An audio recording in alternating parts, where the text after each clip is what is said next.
Okay, we got Bashir Abdi here, head of the London Marathon 2022. So you're coming off a bronze medal at the World Championships in Eugene back in July. How long did it take you to recover from that race? Actually, after Oregon, I took a 2 week and a half rest, and to start or to restart something is not easy. So really, first 3 weeks, I was struggling. I was worried that I will not get on time in shape for London Marathon, but things get back to normal last 5 weeks. I had a good training camp in France, so I'm really happy to be back in London. Yeah. What did you feel about the bronze medal? Were you happy with it, or did you want the gold? Like, obviously everyone wants the gold, but what was the feelings after getting the bronze in Eugene? Bronze after the Olympic, another bronze, the world. So they call me these days the bronze man. So, but of course, I'm very happy with the consistency and that I am performing well every year. So I'm really happy with it. As human, we want always more and more, but I'm very happy that I'm healthy, and thanks to God that I'm healthy, and I'm really happy with it. Yeah. How does your training for this race compare to the training ahead of Eugene?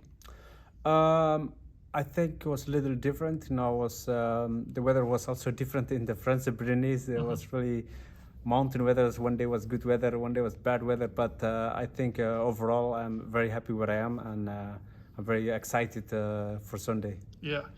If you were to win on Sunday, would that be a bigger deal for you, a more prestigious accomplishment than the Olympic bronze medal? How do they compare? No, I think it's the dream of every runner to win a world major marathon, especially in London.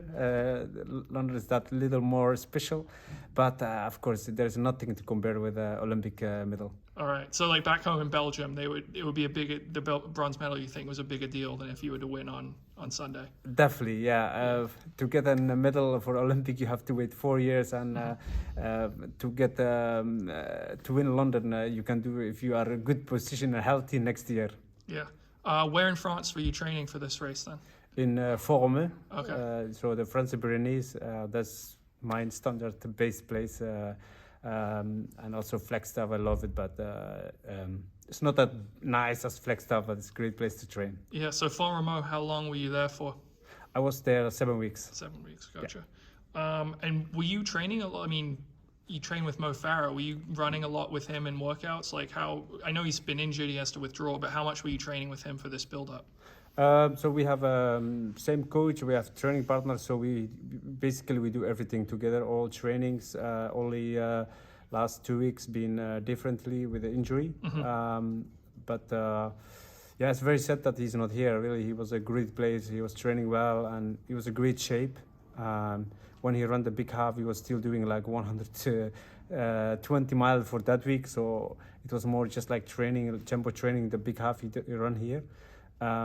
So the main target was really London, and now he got the injury. So I think he made the best decision not to run, because it's a stress reaction, and to run 42K, to run a marathon, you have to be 100% healthy.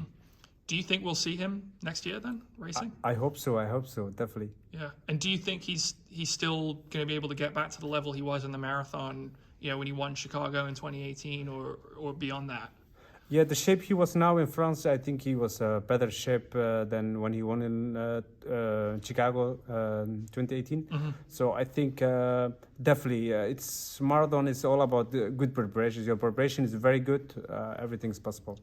So I think you started in the marathon in 2018, right? That was your first race. You gradually improved. Now you're a bronze medalist at Worlds at the Olympics. When did you realize the marathon was your best event? When I ran my second marathon here in London 2019, I ran 2:07. I broke the 25 years old Belgian record. That's the day I decided, that's the day I told myself the future is the marathon. Yeah. And since then you've continued improving. I mean, it's a lot of marathons sort of have setbacks, or they might have a year of injury or something. You've been pretty consistent in your upward trajectory. Why do you think that is? I think since 2018, I train with Gary Luck, new coach and new strategy. Things change, and we are more. I train more in safe zone than I don't do too much. I just do what is necessary, and at the same time I take care of my body. After London, I will take the needed time to recover from it this season, and to get mentally and physically ready for next year. So who was your previous coach before Gary Law? Peter Ropens, a Belgium coach, was my coach. So I had a lot of injuries, but he had just not the experience of the marathon. So Gary was someone who really had the experience of the marathon because of his wife and beyond. And I think I make the right decision to go to him. Yeah. Would you say your I guess ideas in training is more about being consistency and getting the work in than trying to go crazy in workouts? Yes, it's better that you are able to train every day, every week, instead of doing too much and not be able to train a weeks because of injury. Why'd you choose London this fall? I mean, we got Berlin, London, Chicago, New York, lots of options for a marathoner. Why'd you pick London? London is that special marathon, you know. So as I say, I remember running here 2019. I fly from Ethiopia, and as soon as the doors of the plane opened, there was a guy standing with a sign of London Marathon. So I had the feeling that the person was traveling with us all the way from Ethiopia to London. Of course, it was not like that, but just they take care of the athlete well, and it's very, very well organized marathon. And of course, for me as a Belgian guy, it's not far from home, so a lot of people can just take the Eurostar and come to watch the race. So will you have friends and family watching in person on Sunday? Yeah, definitely. A lot of my family and friends are here Sunday to cheer for me. Oh, exciting. And obviously it's a pretty strong field as usual here. Who do you think is your biggest competition out there?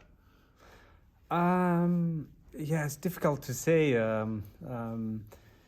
because there are, I think, 7 guys faster than myself. But of course, every day is another day. Every marathon is another.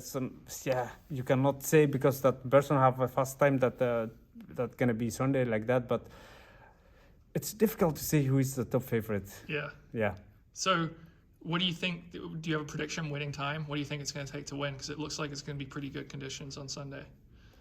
I think a lot of athletes are excited just to seeing the performance of Kipchoge last Sunday. So I think a lot of athletes are very motivated to go fast. So I expect I expect something fast. I don't know if the course record is gonna be smashed, but in that area. So first half, do you think anyone going out 60 minutes like Kipchoge, 59-51, or is that too rich for everyone? No, that's not the realistic. I think the first half until 30K will be steady, paced marathon, which is the best as well. And then after that, I think you will have some crazy guys who don't know the time and just go fast as possible.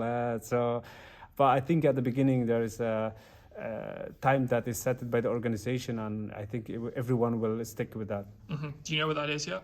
Not yet. We have Saturday 5 p.m. the technical meeting, so I'm excited. All right. Well, thank you for the time. Best of luck on Thank Sunday. You very much.